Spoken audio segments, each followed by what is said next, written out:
ஒரு வயதான தந்தையும் அவரது வளர்ந்த மகனும் பின்புற தோட்டத்தில் அமர்ந்திருந்தனர். வயது முதிர்ந்து களைப்பாக இருந்த தந்தை அருகில் பறந்து வந்து அமர்ந்த ஒரு சிட்டுக்குருவியை பார்த்து தனது மகனிடம் கேட்டார், அது என்ன? மகன் தனது மொபைலில் இருந்து தன் தலையை உயர்த்தி, அது ஒரு சிட்டுக்குருவி அப்பா என்று பதிலளித்தான். சில நிமிடங்களுக்கு பிறகு தந்தை மீண்டும் கேட்டார், அது என்ன?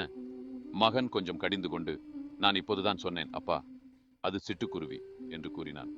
அதுக்கு பிறகு தந்தை மூன்றாவது முறையாக அதே கேள்வியை கேட்டார், அது என்ன? மகன் இப்போது வெறுப்பாக, அது சிட்டுக்குருவி, நான் இதே விஷயத்தை எத்தனை முறை சொல்றது என்று கடுப்புடன் பதிலளித்தான். தந்தை மெதுவாக எழுந்து வீட்டுக்குள் சென்றார். அவர் ஒரு பழைய கிழிந்த குறிப்பு புத்தகத்துடன் திரும்பி வந்து அதை தனது மகனிடம் கொடுத்தார். அதில் உள்ள ஒரு பதிவை படிக்கச் சொன்னார். மகன் வாசிக்கத் தொடங்கினான். இன்று எனது 3 வயது மகன் என்னிடம் பூங்காவில் அமர்ந்திருந்தான். அவன் ஒரு சிட்டுக்குருவியை பார்த்து 21 முறை கேட்டான், அது என்ன? ஒவ்வொரு முறையும் நான் ஒரு புன்னகையுடன் பதிலளித்தேன், அது ஒரு சிட்டுக்குருவி. ஒவ்வொரு முறையும் அவன் கேட்டபோது நான் அவனை அணைத்துக் கொண்டு, அவன் ஆர்வமுள்ள குழந்தை என்பதில் அளவில்லா மகிழ்ச்சியுடன் ஒவ்வொரு முறையும் பாசமாக பதிலளித்தேன். மகனின் கண்கள் நீரால் நிரம்பின. தந்தை அவனுக்கு முன்பு காட்டிய அளவில்லா அன்பையும் பொறுமையையும் இப்போதுதான் அவன் உணர்ந்தான்.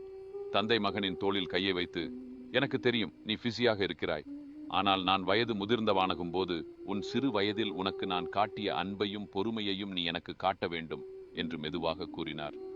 மகன் தந்தையை அணைத்துக் கொண்டு அவரை மீண்டும் ஒருபோதும் அலட்சியமாக நடத்த மாட்டேன் என்று சத்தியம் செய்தான். ஆகவே நம்முடைய பெற்றோர்களை மதிக்கவும் கண்ணியமாக அணுகவும், குறிப்பாக அவர்கள் முதியவராகும் போது பொறுமையுடன் இருக்க வேண்டும். காரணம், நாம் காட்டும் அன்பு அவர்கள் காட்டிய அன்பில் ஒரு சிறு பகுதியையும் ஈடு செய்யாது.